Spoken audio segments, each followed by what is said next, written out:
So I got to tell you, the Lord works in mysterious ways. We're just on our way back from delivering in Quebec and trying to sense what maybe God's up to today, and always trying to just listen and say, Lord, where would you have me go?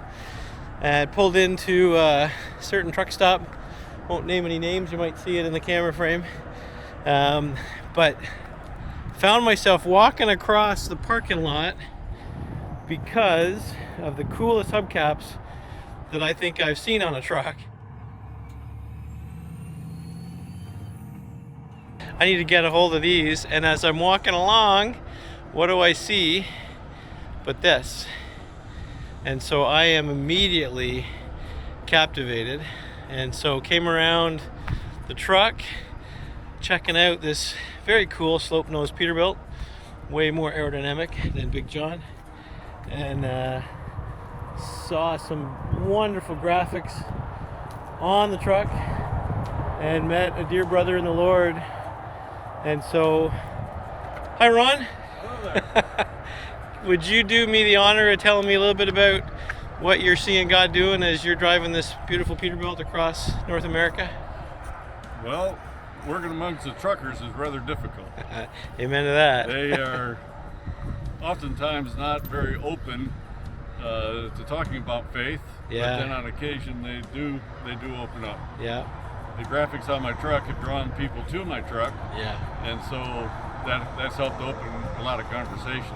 Right on. But for the most part, a lot of people just avoid the Yeah. topic, but they do change their behavior when they're around me Yeah. because they know that I stand for things of holiness Yeah. and what God would have. Right on. So Right on. And where are you running mainly, Ron? I run some shows Okay. and tours for music groups and that kind of thing. So, Yeah. I'm all over the U.S., all over Canada, Right on. from coast to coast, north and south, back and forth. So on. we're across the entire country. Very, very cool. And Ron, just in talking to you for a couple minutes, certainly I've heard that you have a heart for the gospel and a heart for the church. And I love to hear that you have a heart for those in the church. You've done a lot of work walking alongside pastors and caring for them as you are led. I love the fact that as trucker missionaries, we can just sort of go where the Lord leads us, and sometimes it's alongside a wounded warrior out there. And so great to hear that you're doing that. And then your sidekick's name is This is Prince. This is Prince. This is Prince. Prince is keeping all things safe, eh? And that's it. You got her, Prince. Yeah. Well, Ron, thank you so much, brother, and I will be keeping you in prayer, and I look forward to maybe crossing paths again with you. Okay. Awesome.